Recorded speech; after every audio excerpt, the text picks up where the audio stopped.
Boa noite, irmãos, graça e paz.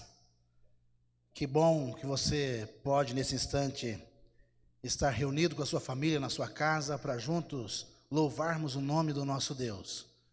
Um dia reservado para adoração, para serviço ao Senhor.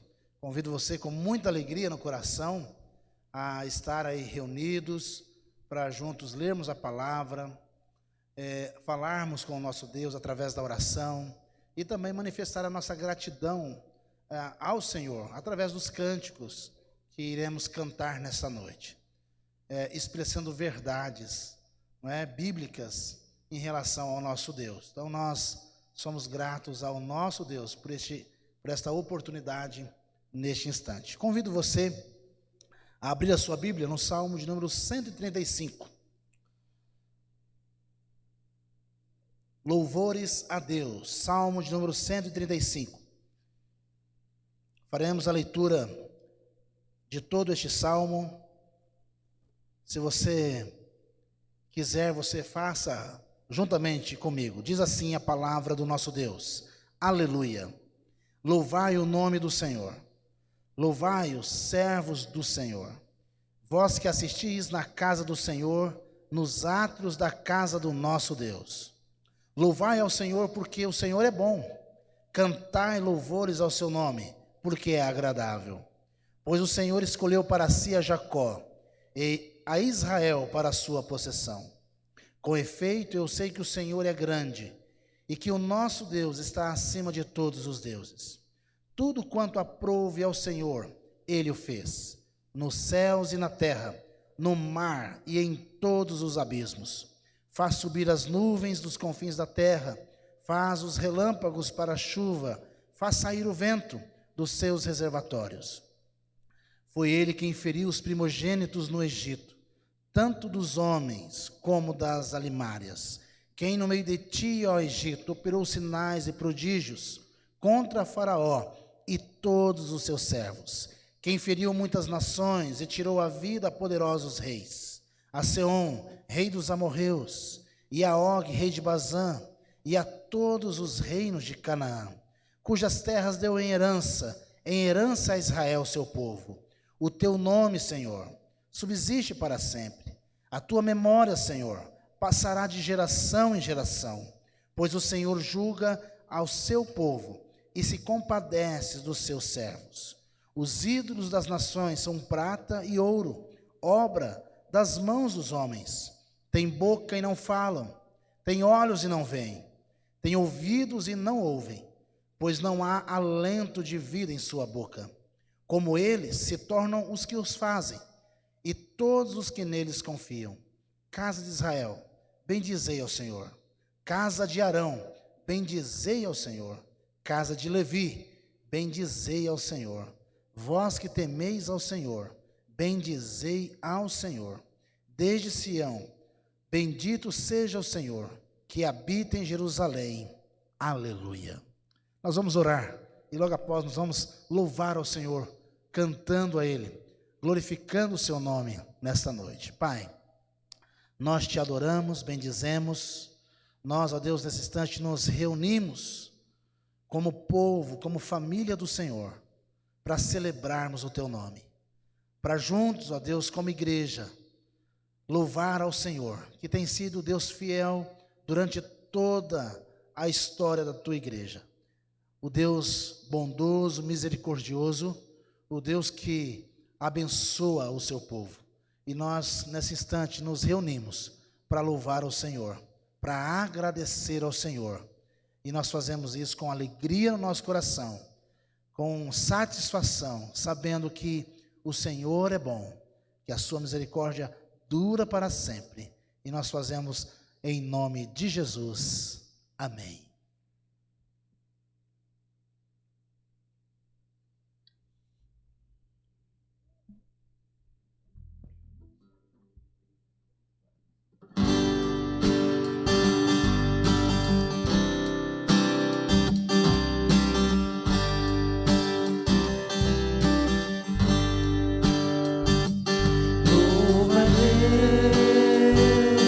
Louva a Deus, e ao Senhor Jesus, de quem as bênçãos vêm.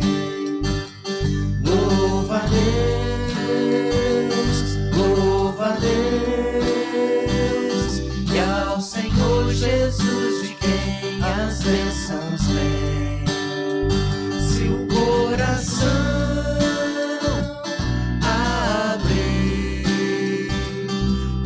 águas vivas do interior irão fluir. Se o coração abrir, águas vivas do interior irão fluir. Ao seu nome, louva então, nunca mais serás o mesmo, meu irmão.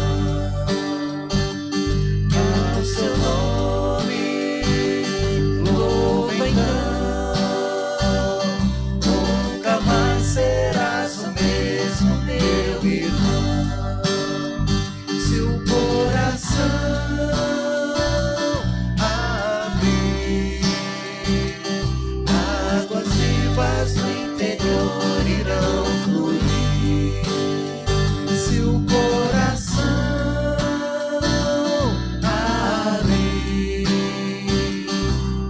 águas vivas do interior irão fluir. Glória a Deus, glória a Deus, e ao Senhor Jesus, de quem as bênçãos vêm. Glória a Deus, glória a Deus, e ao Senhor Jesus, de quem as bênçãos vêm. Amém. Louvado seja o Senhor. O Salmo de número 130, quando você ainda abrir nesse texto, do Salmo de número 130, versículos 3 e versículo de número 4. Salmo de número 130, versículo 3 e versículo de número 4. Vamos ler juntos esses dois versículos da palavra de Deus. Diz assim: se observares, Senhor, iniquidades, quem, Senhor, subsistirá? Contigo, porém, está o perdão, para que te temam. Contigo, porém, está o perdão, para que te temam. Nós vamos ter uma palavra de oração nesse instante, pedindo a Deus que perdoe o pecado do nosso coração. Derrame sobre nós a sua graça, o seu favor, em nome de Jesus. Pai, Nesse instante nós louvamos o Teu nome, mas também reconhecemos, Pai, que somos pecadores. Carecemos da Tua misericórdia, do Teu perdão.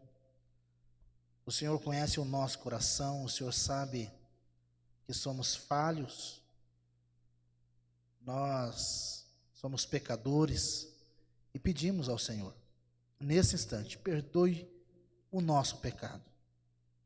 Ouça cada oração nesse instante que está sendo feita com sinceridade, com derramar, ó Deus, dos corações diante do Senhor, que é grande em perdoar. Certamente, Deus, estaríamos condenados se Cristo não morresse na cruz do Calvário, se não conquistasse, Deus, a vida eterna para cada um de nós. E na cruz, Ele pudesse ali, Senhor, pagar todo o preço do pecado que estava sobre Ele, nos representando naquele lugar. E através da sua morte, nós temos vida. Através do seu sacrifício, Senhor, nós somos perdoados. E nós te agradecemos nesta hora. E agradecemos porque Cristo não ficou na cruz, mas Ele ressuscitou. Ressuscitou dentre os mortos. Nós te louvamos e te agradecemos, em nome de Jesus. Amém. Nesse instante nós convidamos você para nós, juntos, louvarmos o nome do nosso Deus, celebrarmos ao nosso Senhor, ao nosso Salvador. E há um cântico que fala: vim para adorar-te, vim para dizer que tu és Senhor, que tu és Salvador, o Deus Todo-Poderoso. Vamos cantar esta verdade nesse instante, você na sua casa, com seus familiares, com alegria no coração, celebrando e também oferecendo ao Senhor as nossas vidas como oferta diante dEle, para serviço dEle, para a glória dEle.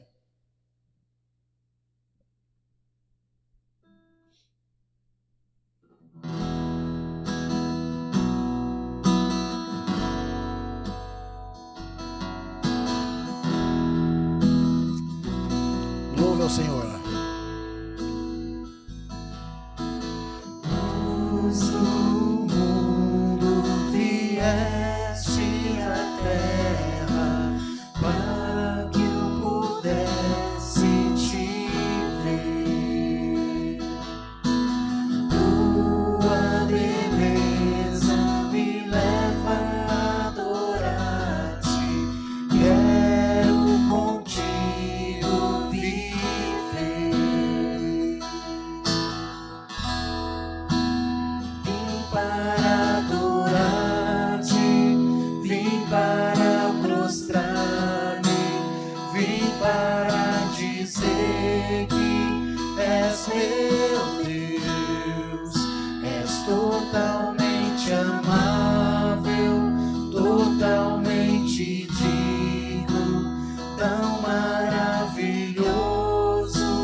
Exaltado nas alturas, glorioso no céu,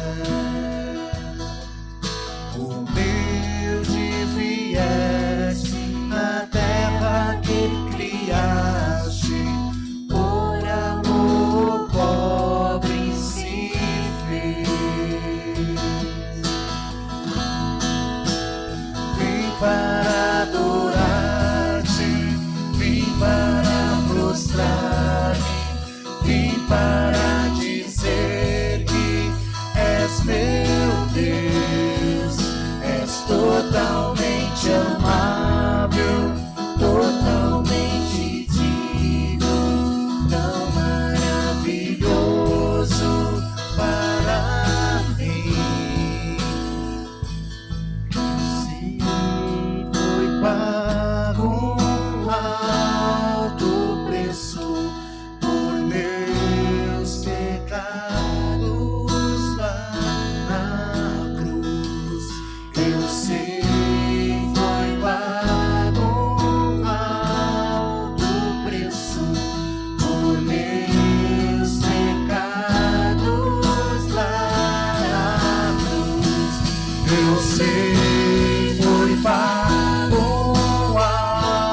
por meus pecados lá na cruz.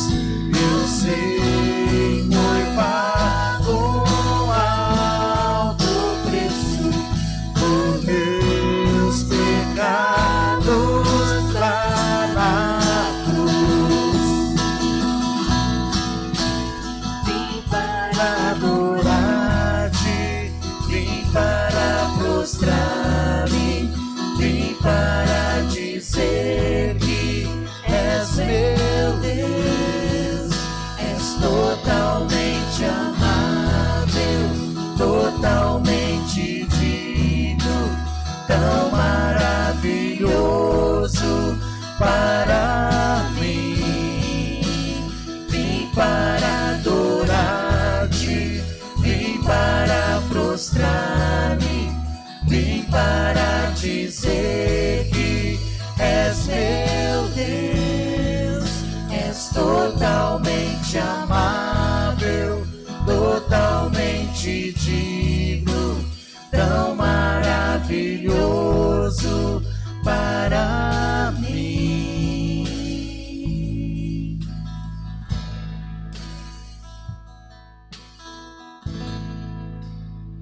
Amém. Vim para adorar-te. Vim para dizer que é maravilhoso para mim. Porque Cristo, quando veio na terra, Ele cumpriu a sua missão, veio trazer vida para nós. E esse próximo cântico ele fala: sobre toda a terra, tu és o Rei. É o Rei exaltado entre as nações, é o Rei exaltado na igreja. E que a sua vida e a minha vida possa manifestar essa glória do Rei que esteve aqui, do rei que morreu por mim, por você, e ressuscitou, manifestando a sua glória. E esta glória também deve ser manifestada pela igreja através do seu testemunho.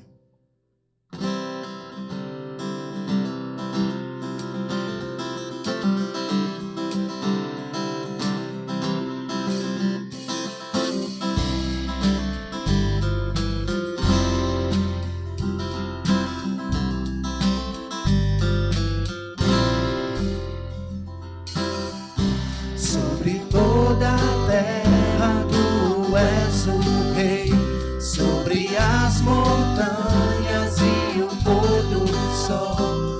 Uma coisa só, meu desejo é: vem reinar em mim, Senhor, reina em mim, com teu poder sobre a escuridão, sobre os sonhos meus. Tu és o Senhor de tudo que sou. Vem reinar em mim, Senhor.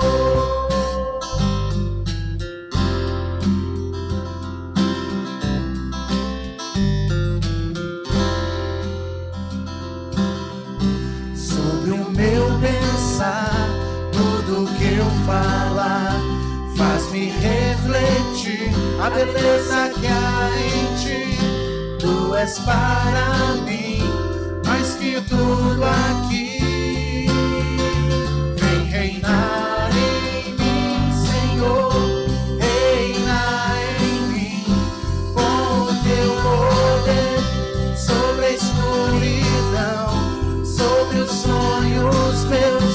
Tu és o Senhor de tudo que sou. Vem reinar em mim, Senhor, reina em mim,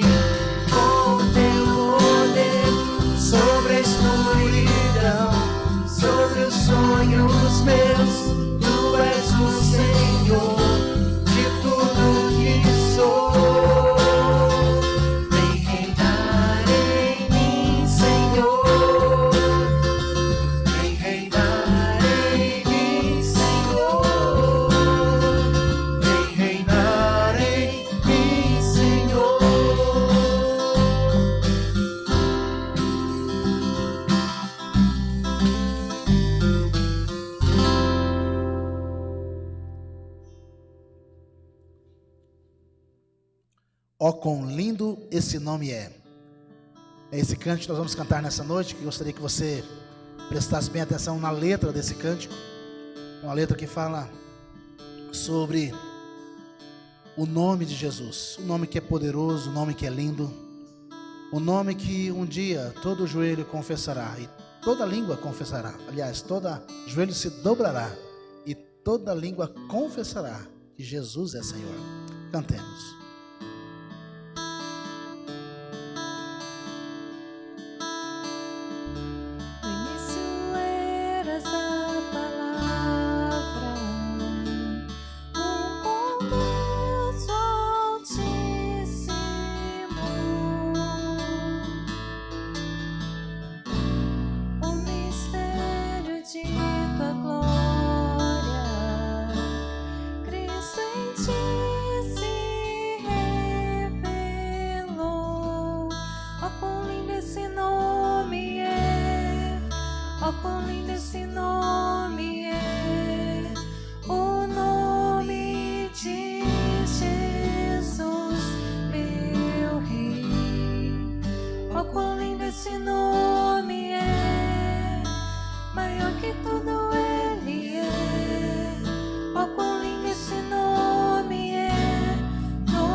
Maravilhoso é o nome de Jesus, meu Rei.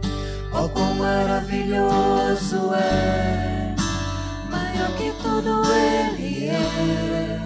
Oh, quão maravilhoso é o nome de Jesus. Oh, quão maravilhoso é nome de Jesus.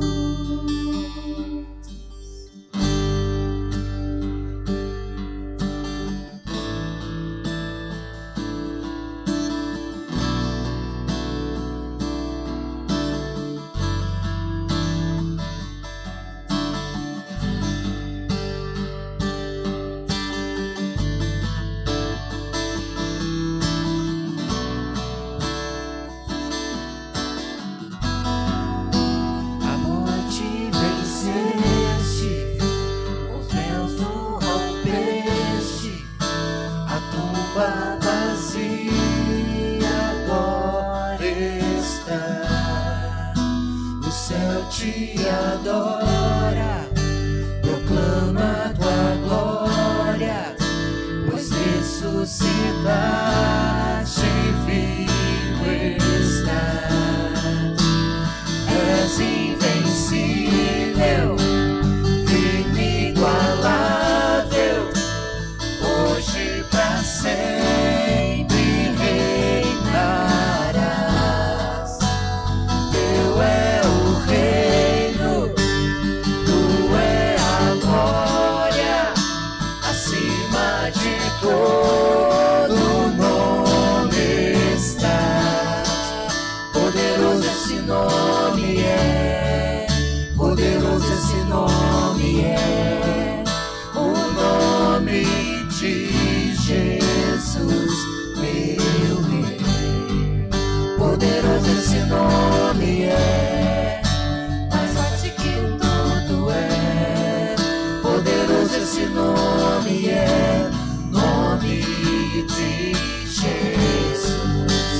És invencível, inigualável, hoje pra sempre reinarás.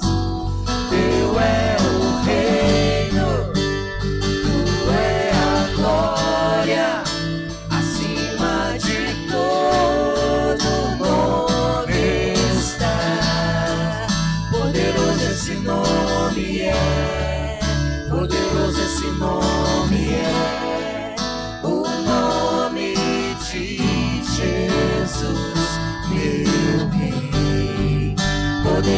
esse nome é mais forte que tudo é.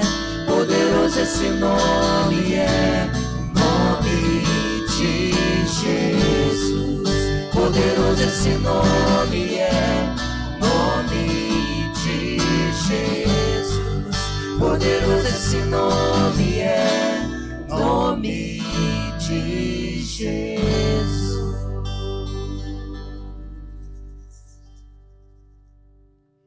Pai querido, nós te adoramos nesta noite, engrandecemos o teu nome, nós te louvamos pelo teu sacrifício, ó Pai, na cruz, que nos tirou do, ó Pai, império das trevas e nos trouxe, ó Pai, para a tua maravilhosa luz. Nós te agradecemos porque em ti e somente em ti nós temos vida, ó Pai. Nós te louvamos por tudo que o Senhor é, por tudo que o Senhor tem feito em nossas vidas. Continue, ó Pai, conduzindo este culto, conforme o teu querer, para a tua honra e tua glória. É a nossa oração em nome de Jesus. Amém.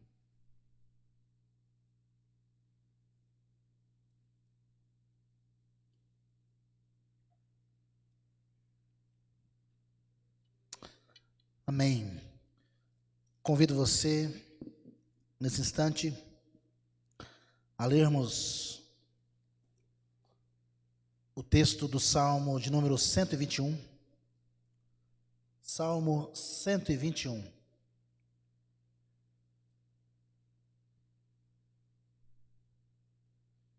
Nós faremos a leitura destes 8 versículos desse salmo para a nossa meditação nesta noite.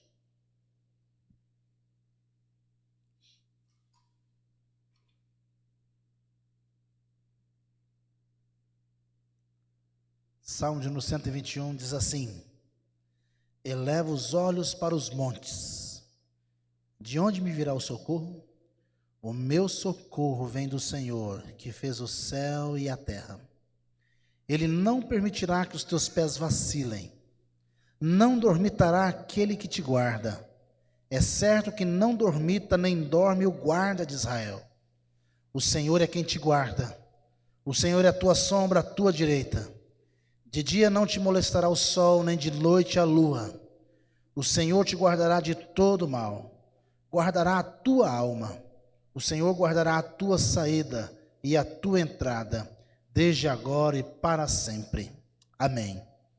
Oremos. Pai, nós somos gratos ao Senhor pela vida, pela oportunidade de estarmos aqui nessa noite, os irmãos nos seus lares, reunidos com as suas famílias, e podermos ler a tua palavra, e saber que a tua palavra, Deus, ela é espalhada através da mídia, da rede social, e é a palavra, Deus, que fala ao coração de cada um de nós, porque é a tua palavra, não é a palavra do homem, mas é a palavra do Deus triuno, Deus Pai, Deus Filho e Deus Espírito Santo.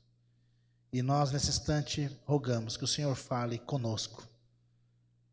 E mais uma vez pedimos perdão pelos nossos pecados, em nome de Jesus. Amém.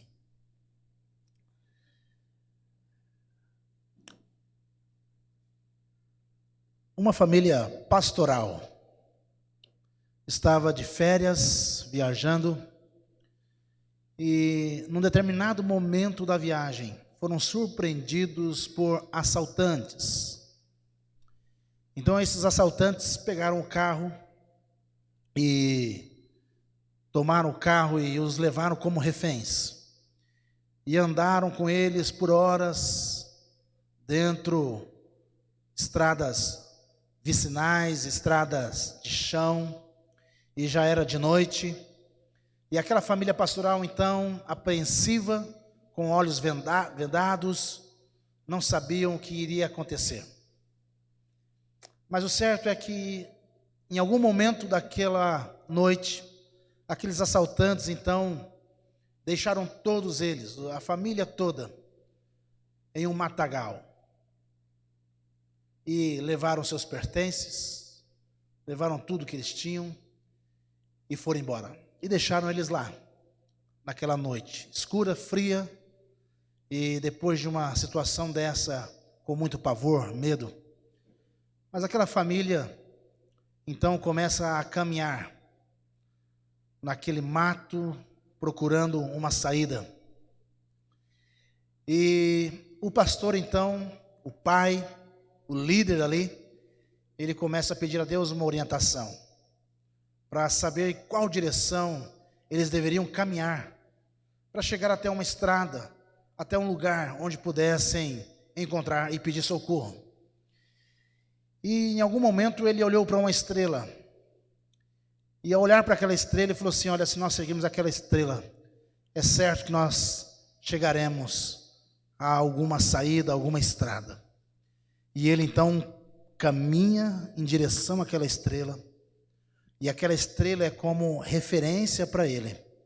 E ele dizia assim: não posso perder a visão dessa estrela. Eu não posso perder essa estrela de vista, porque se eu perder a estrela de vista, eu estou perdido. E o fim da história é que eles encontraram a saída daquele mato, e encontrando então uma estrada, conseguiram socorro e foram socorridos. Irmãos, o Salmo de número 121, este é um salmo que pelo menos 4 características nós podemos trazer em relação ao seu contexto. A primeira delas é que este salmo é escrito por alguém que estava também com um olhar fixo para a sua única esperança, um olhar focado para a sua única esperança. Agora, ao invés da sua esperança vir de alguma estrela nesse sentido, que nós colocamos na ilustração, o refúgio daquele salmista estava em Deus. Da mesma forma como estava daquele pastor, dentro daquela mata, o seu refúgio estava em Deus. A sua esperança estava em Deus. Esse é o primeiro aspecto do salmo. O segundo aspecto é que este salmo, ele faz parte aí do cântico de romagem, né? Ou cântico de degraus. Este salmo mostra bem a situação e o contexto. Se você olhar no versículo de número 8, o Senhor guardará a tua saída e o Senhor guardará a tua entrada, desde agora e para sempre. A ideia aqui deste salmo é que o povo de Israel estava então saindo dos seus lares para subir até Jerusalém para adorar o Senhor. Então, em saindo este povo da sua casa, deixando alguns familiares e indo em direção a Jerusalém, é que o Senhor é aquele que guarda a saída e aquele Senhor também que guarda a entrada. É o Senhor que nos acompanha na nossa viagem de ida e é o Senhor que nos acompanha na viagem de volta. Esse é o Senhor. E esta é a oração, então, do salmista. Num terceiro sentido aqui, o salmo mostra para nós que é um momento alegre, é um momento feliz, é um momento onde ele está cantando estas verdades, esta oração, mas também é uma ocasião de muita preocupação. Uma ocasião onde eles estão buscando proteção do Senhor. É onde o salmista canta dizendo que ele confia no Senhor, na saída e no retorno. É ele que o salmista está dizendo: olha, nós podemos atravessar perigos, mas a nossa esperança, a nossa confiança está no nosso Deus. Da nossa casa até Jerusalém pode ter muitas adversidades, mas quem nos guiará é o Senhor. Então nós, ao olharmos para esse texto, percebemos essas características. Então, o perigo aqui de sair de casa não era somente para quem ficava, mas para quem pegaria a estrada, para os viajantes, e eles buscavam a proteção de Deus. Então, o Salmo de número 121 é o salmo que muitas pessoas leem quando vão viajar, quando vão tomar as estradas. É o salmo dos motoristas, porque é o salmo que fala da proteção do nosso Deus, não é? E não é sem motivo que Deus é chamado aqui, aliás, em toda a Bíblia, do Deus que guarda, do Deus que protege, do Deus que cuida, do Deus que ampara, do Deus que é protetor, do Deus que é consolador. E nós temos aí esse texto, e nós temos algumas lições desse texto, tá? Que o salmista nos mostra em relação ao Deus que protege, a proteção de Deus, né? Diante do medo, diante da falta de paz, diante das adversidades, diante das aflições, nós temos a quem recorrer. Nós recorremos a Deus. A primeira fonte aqui que nós podemos extrair, e a primeira lição que o texto nos dá, é que a fonte de esperança do salmista está no Deus que é protetor. A fonte de esperança do salmista está no Senhor, Criador dos céus e da terra. E somente em Deus eu posso encontrar, de fato, essa proteção que ela é verdadeira. Não é uma falsa proteção, não é uma aparente proteção, mas uma proteção verdadeira. Uma pesquisa de 2020, ela apontou alguns países, pelo menos os 20 países mais seguros do mundo. Nós vamos falar 10 aqui. Então, os 10 países mais seguros do mundo seria aí, em 10º lugar, Suíça, depois Japão, depois a República Tcheca, depois Singapura, Canadá, em 5º está a Dinamarca, em 4º está a Austrália, depois em 3º Portugal, 2º Nova Zelândia, e em 1º lugar está Brasil, brincadeira, Islândia. Islândia. Brasil ocupa a posição de número 126 em relação à segurança, né? Então o nosso país não é tão seguro assim. Então a Islândia ocupa o primeiríssimo lugar, não é? De países que são tidos como os países mais seguros. O salmo que nós lemos, ele inicia com a perturbação do salmista. Ele inicia aqui com aquele salmista escrevendo algo que estava incomodando o seu coração, uma necessidade que ele tinha naquele momento. Uma necessidade que ele tinha, e aí no versículo 1 ele fala: eleva os olhos para os montes. De onde me virá o socorro? De onde me virá o socorro? É claro que nós falamos aqui de 10, 20 países que são tidos como os mais seguros. Mas diante de qualquer aflição, essa pergunta bate ao nosso coração. Em qualquer momento da história, se nós olharmos mesmo, não há lugar seguro nesse planeta. Não há lugar 100% seguro.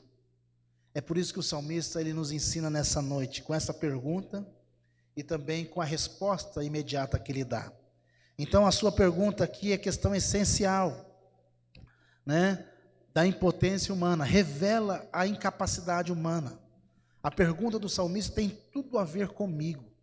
A pergunta do salmista tem tudo a ver com você. Talvez a pergunta do salmista está dentro de um contexto para ele. Eleva os olhos para os montes, de onde me virá o socorro? Mas a pergunta sua pode ser o seguinte, pode ser: quem me livrará desta enfermidade? Quem poderá me socorrer hoje, quando meu coração está angustiado? Quem é que pode consolar o meu coração que está de luto? Quem é que pode aliviar o meu coração? Quem é que pode tirar a carga pesada ou a sobrecarga que está sobre mim? Quem é que pode?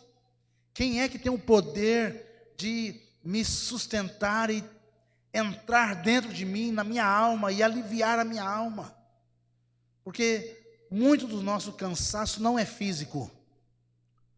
muito do nosso cansaço é espiritual, é da alma, é do coração, é da mente sobrecarregada.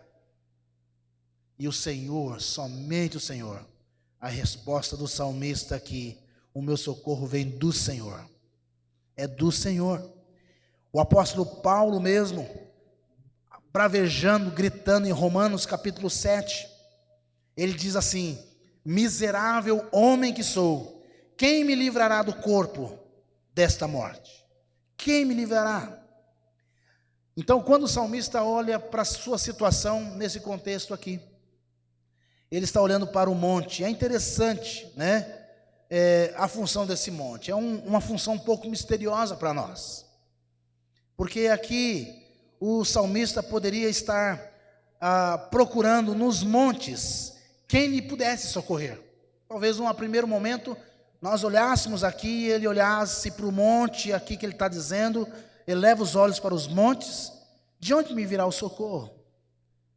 Pode ser que ele procurasse alguém no monte, e alguém do monte pudesse socorrer, não é verdade? Então, talvez o Deus poderoso, que viesse do alto, de cima dos montes, esse Deus que salvaria, buscaria ali o salmista em atender a necessidade do salmista, uma visão acima dos montes. Talvez seja essa uma das interpretações, mas uma segunda interpretação, talvez, que seja mais plausível e de uma melhor interpretação para nós do texto bíblico, é que a preocupação do salmista parece vir justamente em decorrência dele olhar para o monte, não buscando alguém que pudesse socorrê-lo, que viesse dos montes, mas quando ele olha para o monte para ele ali estaria oferecendo algum perigo, e ao olhar então ele fala: quem é que pode me socorrer? Eleva os olhos para os montes, de onde me virá o socorro? Então, nesse caso, significaria que aquele homem de Deus, aquele chefe da casa, estava se preparando para ir para Jerusalém, estava se preparando para ir adorar ao Senhor. Então, subindo os montes, atravessando aqueles montes que levariam até a cidade de Jerusalém, ele estava percebendo que poderia sofrer ataques, ele poderia enfrentar problemas de ladrões, salteadores. Então era um caminho perigoso. Atravessar os montes era um caminho que ofereceria riscos. A estrada por onde ele passaria ali é uma estrada por onde havia pessoas mal intencionadas, ladrões, justamente por causa dos peregrinos que ali passavam, justamente por causa dos peregrinos que estavam a caminho de Jerusalém, e essas viagens duravam dias, semanas e às vezes até meses. E os ladrões ficavam na expectativa, porque esses caminhos nos montes ofereciam lugares de esconderijo. Eles poderiam ficar escondidos, armando ciladas, na espreita, para poder fazer emboscadas, roubar os peregrinos e às vezes até matar. Então o salmista se vê impotente nesta viagem até seu destino. Ele mesmo não tinha condições próprias de salvar a ele mesmo. Ele reconhece que ele não tem condição alguma de ser bem-sucedido por ele mesmo. Então ele busca o favor de alguém que poderia. Ele busca a proteção e o cuidado de alguém que pode fazer isso por ele, ajudá-lo nessa travessia. E a resposta imediata do salmista ao versículo de número 1 está no versículo de número 2. Se no primeiro ele pergunta quem pode socorrer, no versículo 2 ele fala: o meu socorro vem do Senhor. O meu socorro vem do Senhor. E o interessante é que ele associa esse socorro do Senhor a um dos atributos de Deus, não é? Ele poderia associar Deus como protetor a qualquer ato de Deus, ação de Deus, mas ele associa o Deus que socorre a um atributo de Deus, esse Deus que é soberano, onipotente, esse Deus que é onipresente, e ele fala, Deus criador dos céus e da terra, é o Deus todo-poderoso, capaz de todas as coisas, o Deus que cria do nada o que ele quiser, o Deus que traz à existência aquilo que não tem. Então é esse Deus que ele está clamando aqui, o grande El Shaddai, o Deus soberano, poderoso. É justamente essa declaração que o nosso credo apostólico traz. Creio em Deus Pai, Todo-Poderoso. Olha que interessante.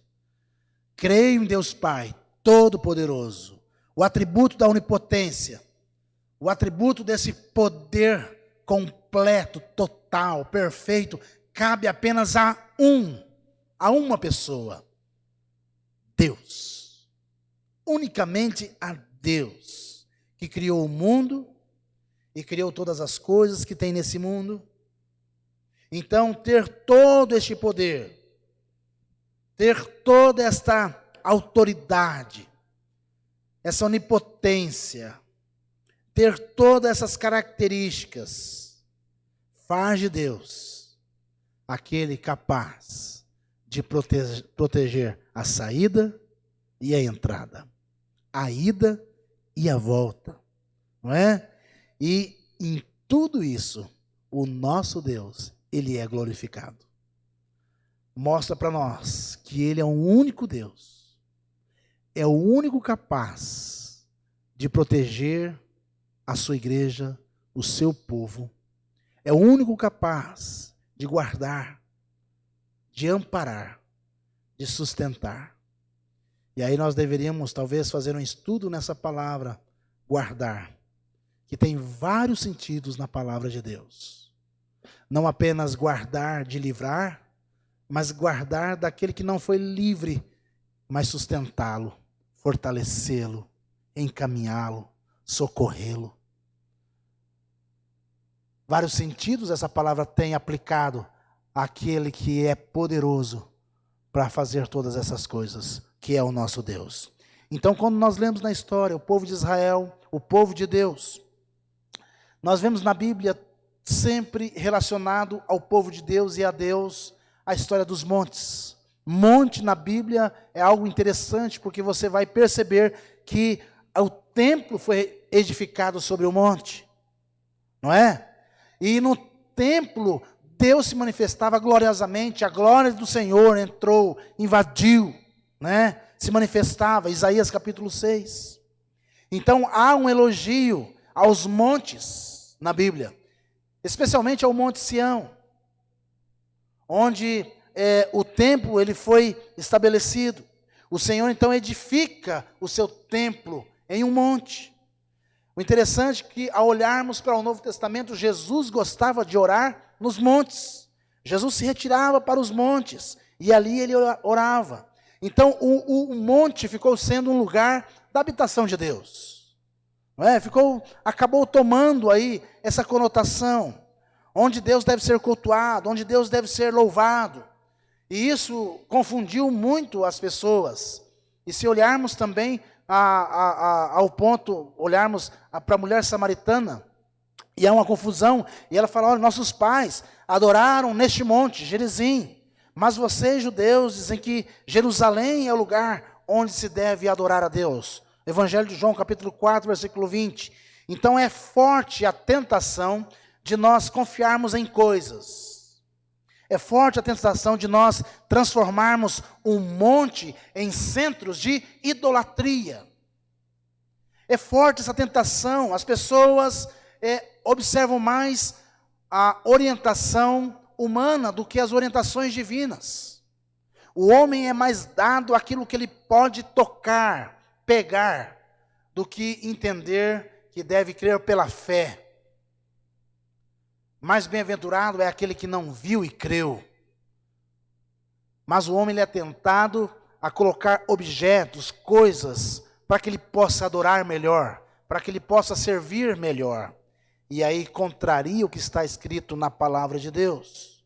Os montes têm o seu lugar, os montes têm os seus pontos de referências, mas ele não pode tomar o lugar da fé, não é? O profeta Jeremias, mesmo no seu capítulo 17, no seu livro, capítulo 17, versículo 2, em relação aos israelitas, ele diz: os israelitas se lembram dos seus altares e dos seus postes sagrados, ao lado das árvores verdejantes, sobre os montes altos, ou altos montes. Israel ergueu altares, colunas sagradas, debaixo de árvores frondosas. Os postes ídolos, as suas idolatrias. Então os montes começaram a ser lugar onde a idolatria do povo começou a ser venerada. E aqui, não apenas Israel, mas até nos dias de hoje, entre os crentes, entre os cristãos, há aqueles que acham que se eu adorar no monte, se eu fazer orações no monte, Deus vai me ouvir. E alguns vão além, tem horário, a madrugada o trânsito está livre e Deus ouve mais fácil.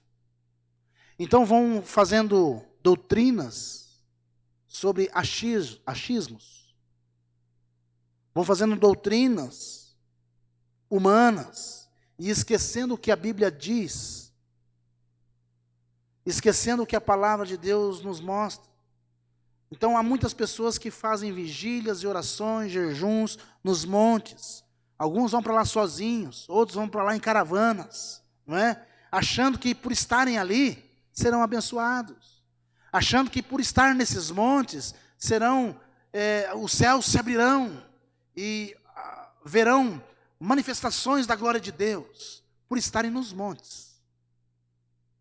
Talvez seja a mesma ideia daquele que sai do Brasil para se batizar nas águas do Rio Jordão, achando que as águas do Rio Jordão são águas melhores, porque foi onde o Senhor Jesus foi batizado. E assim por diante. E assim por diante. Então nós temos alguns cuidados e devemos ter alguns cuidados quando nós percebemos, quando olhamos para os montes e vemos esses montes, às vezes numa perspectiva diferente do que a Bíblia diz, não é? Para alguns aqui, olhar para os montes e ver apenas o que ele é. Ele é um monte. Não há nada de mágico nele. Olhar os montes e contemplar um Deus que está além dos montes. Uma perspectiva bíblica, interessante. Agora nós também podemos olhar e subir os montes e achar que Deus está lá. Isso é um erro. Não condiz com a nossa fé, não condiz com o texto bíblico. Então nós temos que ter o cuidado, porque os montes nos convidam ou à fé ou à idolatria. Os montes nos convidam a olhar para Ele com fé, sabendo com Deus que está além, acima desses montes. Ou os montes podem nos confiar ou nos levar a idolatrá-lo e a viver uma vida de fé na fé, fé naquelas coisas, fé naquilo que é material. Há um perigo, porque a idolatria tem a ver com magia. A idolatria é uma crença num Deus que atua apenas em certo lugar. A idolatria é uma crença em um Deus que atua apenas em determinadas pessoas. Idolatria tem a ver, aqui nesse sentido, com um Deus que usa apenas um ou outro. Nesse aspecto dos montes, de lugar onde Deus está tem a ver talvez com aqueles que usam certas palavras-chave, aqueles evangeliqueis, para falar nestes lugares e assim por diante. Agora a fé não. A fé, dentro desse contexto, quando o salmista está olhando para os montes, é confiar em Deus como aquele que me livrará de toda obra maligna. De toda obra maligna. E me levará a salvo para a vida eterna, para o reino celestial. Então a fé nos conduz dessa forma. Que tudo aquilo que é maligno não estará sobre a minha vida, sobre a minha casa. Caiam 1.000 ao meu lado, 10.000 à minha direita, mas eu não serei atingido. Porque fé é esta, num Deus que me guarda, que me protege, e que o maligno não põe a mão. O maligno não pode me tocar. O maligno não tem autoridade para tocar na nossa vida. Temos um vídeo aí que está circulando nas redes sociais, dizendo que dia 30 será o dia de treva, dia negro, onde muitas pessoas irão morrer. Ou o vídeo está atrasado, porque tem morrido, tem muita gente, já tem mais de 2 anos, especialmente com essa pandemia agora. Morrido muita gente diante desse quadro. Então pode estar atrasado esse vídeo. Mas é um vídeo que não nos traz nada além de tentar intimidar o povo de Deus, gerando medo, gerando insegurança, gerando incerteza. Alguns já estão se preparando para esse dia, para poder ficar na sua casa, não sair, porque algo vai acontecer. Espera lá, mas o que a Bíblia diz para nós?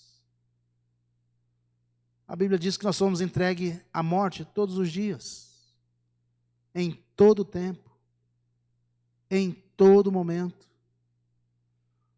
Não há nada de novo para nós. E mais, a Bíblia fala que Deus cuida dos seus. A Bíblia fala que Deus nos guarda. Ele é a sombra direita, Ele está conosco, está abençoando a nossa vida. Deus está além dos montes. Deus está além dos inimigos. E mais uma. Sempre quando Deus usava um profeta para trazer uma palavra dura para o povo, Deus sempre trazia a palavra dura, mas Deus também trazia a graça. Deus trazia o conforto, o consolo. Sempre quando Deus trazia algo que era difícil para o povo, Deus estava dizendo o seguinte: mas eu estou com vocês. A minha presença é com vocês. Eu serei fiel à minha própria palavra, a mim mesmo, e eu cuidarei de vocês. Deus promete castigar o povo, mas Deus também participa do sofrimento do povo, cuidando desse povo, mesmo na disciplina. Foi assim naqueles 40 anos, na estrada, no Egito, saindo do Egito, indo para Canaã. Deus estava com eles. Deus estava suprindo a necessidade de comida, de roupa, de tudo que eles precisavam. Deus estava suprindo. Esse é o Deus que eu sirvo. Esse é o Deus que eu sirvo. E a profecia que eu ouço é essa profecia aqui, é da Bíblia. Porque ela tem profecias duras, difíceis para o povo de Deus. Dias de tribulação, a Bíblia já disse isso. Mateus 24. Dias de tribulação, de luta, de perseguição. Mas Jesus disse: olha, no mundo vocês vão passar por tudo isso, mas tende de bom ânimo, eu venci o mundo. Deixo minha paz, a minha paz vos dou. Não como o mundo dá, diferente. Porque o mundo tenta uma paz sem guerra, sem lutas, né? Um mundo irreal, né? Uma paz irreal, lúdica, inexistente. Deus não. Jesus dá uma paz real, porque tudo pode estar pegando fogo do nosso lado, mas nós temos paz, segurança, porque sabemos que nós não somos daqui. A nossa vida não está aqui. Não foi isso hoje pela manhã que o pastor Edson disse? Que nós estamos aqui. Nós estamos passando por aqui. A nossa vida não está aqui. Nós estamos de passagem por aqui. E nessa passagem, Deus está conosco. Ele é fortaleza, Ele é refúgio, Ele é seguro para nós. Ele é seguro para nós. Então, a profecia que eu creio é essa, que me fala de dias difíceis, mas que Deus está comigo. Ah, vai morrer? Sim, nós vamos. A Bíblia fala que nós seremos entregues à morte. Não vamos morrer, nós seremos entregues à morte. À morte. Apocalipse diz a palavra que nós seremos levados para morrer. Nós seremos perseguidos, dilacerados. Nós seremos mortos. Então tem crente que vai morrer de uma forma trágica, difícil. Já tem morrido. Já tem morrido. Mas aqueles que confiam em Deus, diz a palavra, né? Aquele que confia em Deus, ele afirma aquela palavra dita pelos mártires. O que o homem pode me fazer? No máximo, ele pode matar o meu corpo. Por um instante aqui, às vezes o fogo vai arder, vai me queimar, ou a espada vai passar. O máximo que ele pode fazer é isso. O máximo. Agora, aquele que está indo para o inferno, terá essa dor eternamente, queimando eternamente. O homem pode fazer isso aqui agora com a gente. Temporário. Não é eterno. Temporário. Mas haverá um momento, se não se converter a Cristo, sofrerá eternamente. Portanto, nós não temos que ter medo. Nós precisamos de confiar naquele que pode permitir a morte, mas Ele está do outro lado, nos esperando com a vida eterna. Com a vida eterna. Queridos, a segunda fonte de esperança do salmista aqui, é que essa esperança do salmista não é apenas aqui essa esperança que ele está dizendo do Deus, não é? O Deus que protege, o Deus protetor. Mas ele está dizendo que esse Deus protetor me protege não apenas uma vez na história da minha vida, mas o Deus protetor me protege continuadamente, todos os dias, todos os momentos. Deus cuida de mim todos os dias. Todos os dias. 90% dos pacientes crônicos que passam pelos consultórios médicos, eles têm um sintoma comum. Qual é o sintoma comum? O problema não começou com dor no peito, com falta de ar, com a tosse. Não. Em 90% dos casos, o primeiro sintoma foi medo. Medo de algo. O medo de perder emprego, o medo da velhice, o medo da aposentadoria, o medo de uma enfermidade grave, o medo, não é, de algo que pudesse acontecer com ele ao sair da sua casa, o medo, não é? E mais tarde isso vai se tornar um sintoma clínico. Ele vai acabar, não é, na mesa, na cadeira, diante de um médico. Então, às vezes, o medo não é nada mais do que aquela ansiedade que nós temos, e às vezes no nível superficial. Mas quando num nível mais profundo, né, o paciente, então, aqui, ele começa a passar por um momento onde ele vai negando aí. Ele vai negando, mas ele está ansioso e de uma forma profunda, doente. Ele precisa de alguém que possa consultá-lo. Ele pode até negar na primeira que ele não está doente, mas todos os sintomas daquela ansiedade profunda, ele vai precisando de tratamento, de remédios, de hormônios, de vitaminas, e assim por diante, para buscar o quê? Um alívio da sua alma.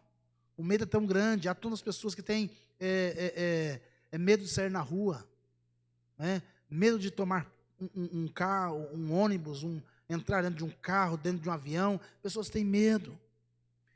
E aqui o salmista está dizendo o seguinte: há algo que está tirando, talvez, a sua paz e trazendo uma certa preocupação, por se tratar de uma viagem longa, cansativa, além de muito arriscada. Então, o clamor aqui dos peregrinos, ali que estão indo em direção a Jerusalém, no versículo de número 3, ele diz assim: Jerusalém está construída, versículo 3 do Salmo 121, ele não permitirá que os teus pés vacilem. Há medo, há preocupação, mas aqui o salmista está falando: ele não permitirá que os teus pés vacilem. Então a ideia aqui é de perder a proteção divina em algum momento da estrada.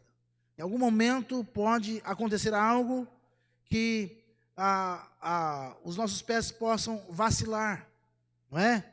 E o versículo 3 aqui nos traz a sugestão, no finalzinho dele, na parte B: não dormitará aquele que te guarda.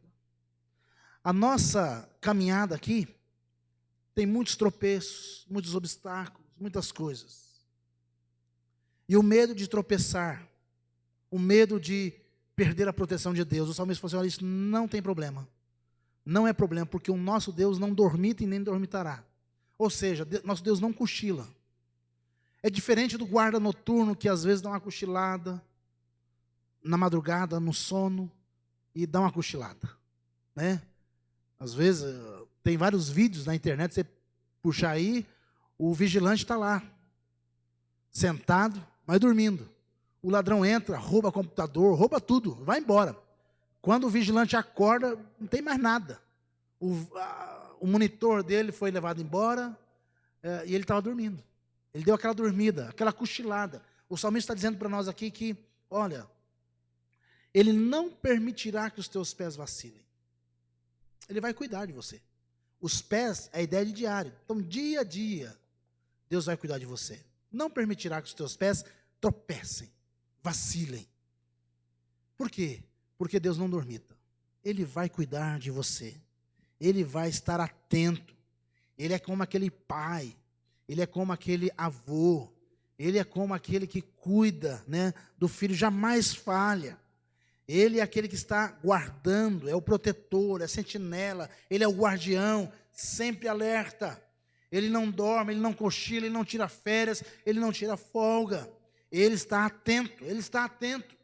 Salmo 23, não é? Ainda que eu ande pelo vale da sombra da morte, não temerei mal nenhum, porque tu estás comigo.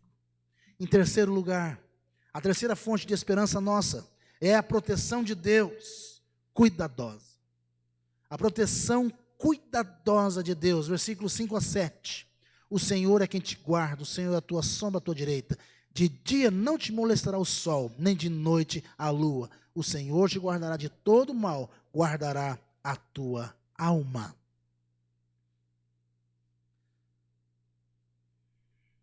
O temor é: será que Deus me protegerá em tudo? De forma real? Cuidado real, de verdade mesmo? Será que não serei mais um número? Às vezes nós pensamos assim: eu sou mais um número. Porque nós somos tratados assim, é mais um. Quantas pessoas estão nas enfermarias, nas UTIs, e para eles lá, infelizmente, é mais um. Para os enfermeiros que estão ali, é mais um que está com Covid, é mais um que está na UTI, é mais um que está na CTI, é mais um que vai ter que ser entubado, é mais um.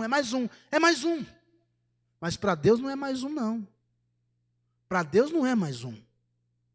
Para Deus Ele sabe muito bem, quem é você, a sua situação, seu nome, seu RG, seu CPF, seu endereço, seu trabalho, sabe tudo. Ele sabe tudo sobre a sua vida. Sabe por quê? Porque o Senhor é quem te guarda. O Senhor é quem te guarda. Ele sabe do seu histórico, Ele sabe do que você está precisando. É por isso que a gente ora a Deus, para que Deus traga cura para os enfermos. Porque nós confiamos que somente Deus pode agir corretamente no organismo, na vida de alguém. Somente Deus. E quando alguém morre, falece, e aí a gente fala assim: Deus não guardou ele? Continua guardando. Deus livrou ele desta vida. Livrou ele das dores, e agora ele está curado completamente e eternamente. Curado de uma vez por todas. As pessoas têm uma ideia equivocada da vida e da morte. Acham que se tem vida, Deus está guardando. Se morre, Deus não guardou. Isso é errado, a Bíblia não fala sobre isso. A Bíblia está dizendo para nós que Deus é soberano sobre todas as coisas e que nós não somos de nós mesmos. Eu não pertenço a outro aqui nessa terra, eu pertenço a Deus, eu sou dele. Eu não sou da minha esposa não é minha. Eu não sou dos meus filhos não são meus no sentido de pertencer. Dentro da família aqui humana, ok, mas dentro do plano onde nós estamos inseridos, eu pertenço a Deus. E quando Deus recolhe o seu, Ele não deixou de fazer bem, pelo contrário, Ele está cumprindo com a sua promessa sobre a vida dos seus filhos, dando galardão, abençoando e promovendo esse filho para a glória de Deus. Por isso que nós falamos que devemos estudar a palavra guardar, proteger, amparar, porque é muito mais do que esta vida. É muito mais do que andar com saúde pelas ruas de Caldas Novas, pelas ruas desse Brasil. É muito mais do que isso.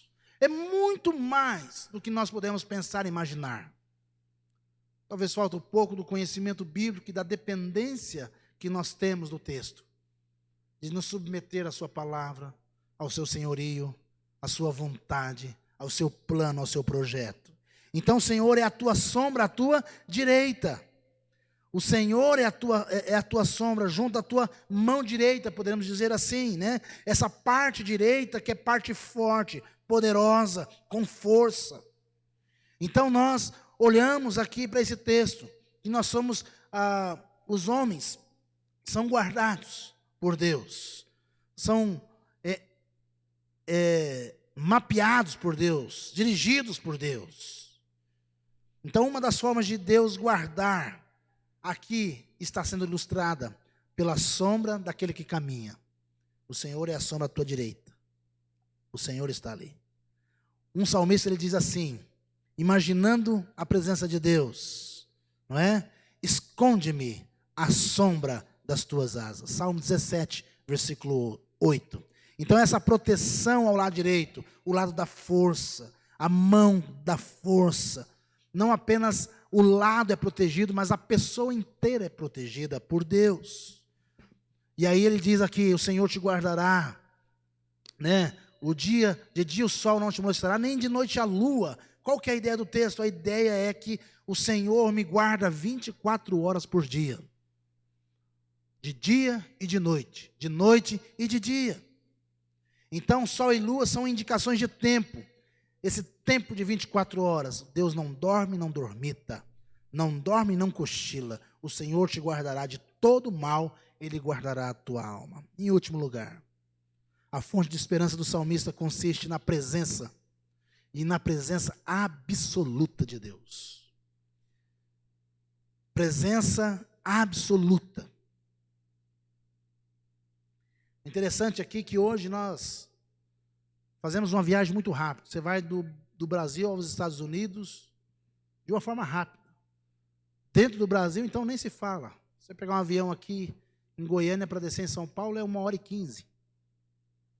Coisa rápida. Se for de carro, aí umas 10 horas até a capital, 12 horas até a capital, depende. Então nós estamos aqui acostumados aqui com essa rapidez, né? Mas viajar naqueles dias significava, na mente, né, daquele homem antigo ali, a presença de muitos salteadores. Para não falar uma mentalidade, né, antiga, né, do paganismo, que dizia o seguinte: se Deus está aqui conosco, na nossa casa, à medida que eu vou andando, eu vou ficando mais longe de Deus. Olha só a ideia do pagão. Então, afastar-se da casa era se afastar de Deus. Então, essa mentalidade pagã rondava, né, até mesmo os arraiais de Israel.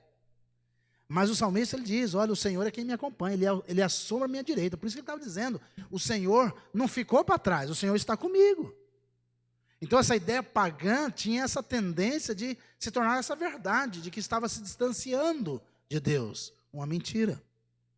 Então o salmista, conhecedor das Escrituras, conhece quem é Deus, o único Deus verdadeiro, que não se limita geograficamente. Esse Deus que não está preso num determinado ponto, mas o Deus que está presente em todos os lugares ao mesmo tempo. Esse é um atributo somente a Ele, a sua onipresença. É o Deus que está aqui e está no Japão a esse mesmo tempo. É esse Deus todo-poderoso que escuta a minha oração e escuta mais a oração dos bilhões de habitantes da terra ao mesmo tempo e sabe de todos eles ao mesmo tempo. Esse é o Deus poderoso que nós servimos. E aí você está com medo da besta, você está com medo do número do 666, você está com medo do sistema, você está com medo disso, daquilo, você está com medo do dia 30 agora. Gente, espera aí, que Deus que você serve? Talvez não é o mesmo Deus que nós estamos servindo, estou falando aqui. Porque o Deus que eu sirvo é o Deus que dá conta de todos os bilhões que já passaram, trilhões, não sei, o número é grande, e de todos que estão vivos hoje e daqueles que vão existir ainda. Ele dá conta de tudo. É esse Deus que eu sirvo. É esse Deus que me protege. Então, o Senhor guardará a tua saída, a tua entrada, versículo 8. O salmista afirma isso com segurança. Ele está se referindo ao percurso total da sua jornada, da sua saída e da sua volta. As pessoas falam assim, eu tenho medo de sair, eu não sei se eu volto. De fato, essa é uma realidade humana. A gente tem medo de sair e não voltar mais para casa por causa da violência. Poderia listar aqui as 10 cidades mais perigosas do mundo, ou talvez as 10 capitais do Brasil mais perigosas, as 10 cidades do Brasil mais perigosas, onde as pessoas saem de casa e não sabem se voltam, devido à tamanha violência. Isso é real, isso é verdadeiro. Diante desse quadro de medo, o salmista nos propõe a confiar em Deus. Porque se eu sair e não voltar para casa, for morto nessa minha saída, eu tenho a certeza que eu estarei junto do meu Pai. Estarei junto dele. Na vida eterna, no reino celestial. Esta é a certeza que deve permear o coração do crente. Mas não devemos também pensar na vida como algo, eu não sei, não sei se eu volto. Nós temos que ter a certeza que nós voltaremos. Certeza que voltaremos para casa, porque estamos guardados debaixo da mão do Altíssimo, das suas asas. Nós estamos seguros. Seguros. Então, aqui nós percebemos que em todo o percurso da nossa vida, Deus está conosco. Essa é a esperança que nós temos. E qual é o tempo que Deus está conosco? O salmista responde, desde agora e para sempre. Todos os dias, para sempre. Para sempre, para sempre, Deus está nos guardando. Então, essas certezas, nós precisamos ter na nossa mente e estarmos preparados. Preparados para viver aqui nessa terra, mas também preparados para estar com o nosso Deus. Porque Ele é quem nos guarda, Ele é quem nos protege, Ele é quem nos cuida. E diante das necessidades e os temores do salmista, diante dos temores daqueles que estão peregrinando ali, em direção a Jerusalém, estava ligado a esses temores, essa ansiedade do coração, aos perigos do mundo, sim, verdade. Mas não apenas a este contexto. Esse salmo se aplica aos temores do nosso coração hoje, aqui e agora. Ao temor do seu coração. Não são para dias apenas de lá, do passado, mas para os nossos dias também. Por isso, nos momentos de incertezas e inseguranças, nós precisamos de ter a capacidade, a consciência da companhia daquele que ampara, da companhia do Criador dos céus e da terra. Precisamos ter na nossa mente o foco e a mentalidade de que nós estamos na companhia do Deus Pai, Deus Filho, Deus Espírito Santo. Precisamos ter na nossa mente que nós servimos ao Deus que é todo-poderoso. Creio em Deus Pai, todo-poderoso, Criador dos céus e da terra. Sabe por quê? Porque se eu perder de vista aquele que pode me proteger, eu estou perdido. Eu estou perdido. Lembra da ilustração logo no início?